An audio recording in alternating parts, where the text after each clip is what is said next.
સવારમાં નવા કપડા પહેરીને ખસકા નાખી આપણી બાઈક પેટ્રોલ પંપ બાજુ. રસ્તામાં સમીરો ભેગા થઈ જતો હારવા એમને બી ઉપાડી લીધા. હાય પેટ્રોલ નો કાંટો તો લબુક જબુક કરવા માંડ્યો. જલ્દી કરો પેટ્રોલ પંપ વાળા ભાઈ, મારી બાઈક હમી કઈ તરસી થઈ. લે તારે પી લે પાણી ધરાઈને. પછી બાંગતી ને મહિના સુધી પેટ્રોલ. સમીરભાઈ ના ઘરે આવીને જોયું તો 1 કરોડનો અકસ્માત થઈ ગયું હતું. હાય આ તો પાછી જીવી થઈ મારી હારી. રાતે તો આપણી કાકાની છોકરીનો બર્થડે તો ભણે નાખો બર્થડે.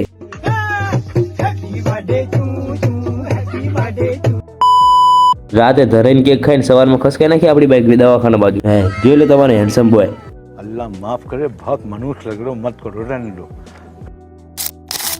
પછી હું અને રજકભાઈ બપોરે બોલાવવા માંડ્યા બાઈકની બાકા ચીકી. રજકભાઈ બોલાવી દે, હવે આપણો વારો. હવે જો આપણી બાઈકની બાકા ચીકી બોલાવ.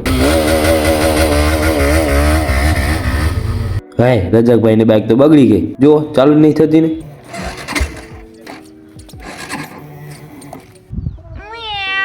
પછી રજકભાઈને આપણી પાછળ બેસાડીને જતા રહ્યા ગેસનો બાટલો લેવા. જોવો તો બેડી દીધો ને વાંદરાની જેમ. ક્યારે ભીખ મંગ્યા? પછી પાછી ખસકે આપણી બાઈક પેટ્રોલ પંપ બાજુ. કેમ કે પાછી બાઈક થઈ જતી આપણી તરસી. પહોંચી જા ફાઇનલી પેટ્રોલ પંપે. આજ તો મારા હારું પેટ્રોલ પંપે ટ્રાફિક પણ એટલું છે. લો આવી ગયું ફાઇનલી નંબર. હજી પરમ દાડે તે 500 નું પીધું હતું ને પાછું પીવે. अजीब जानवर है, कितना भी खाए भूखा ही रहता है.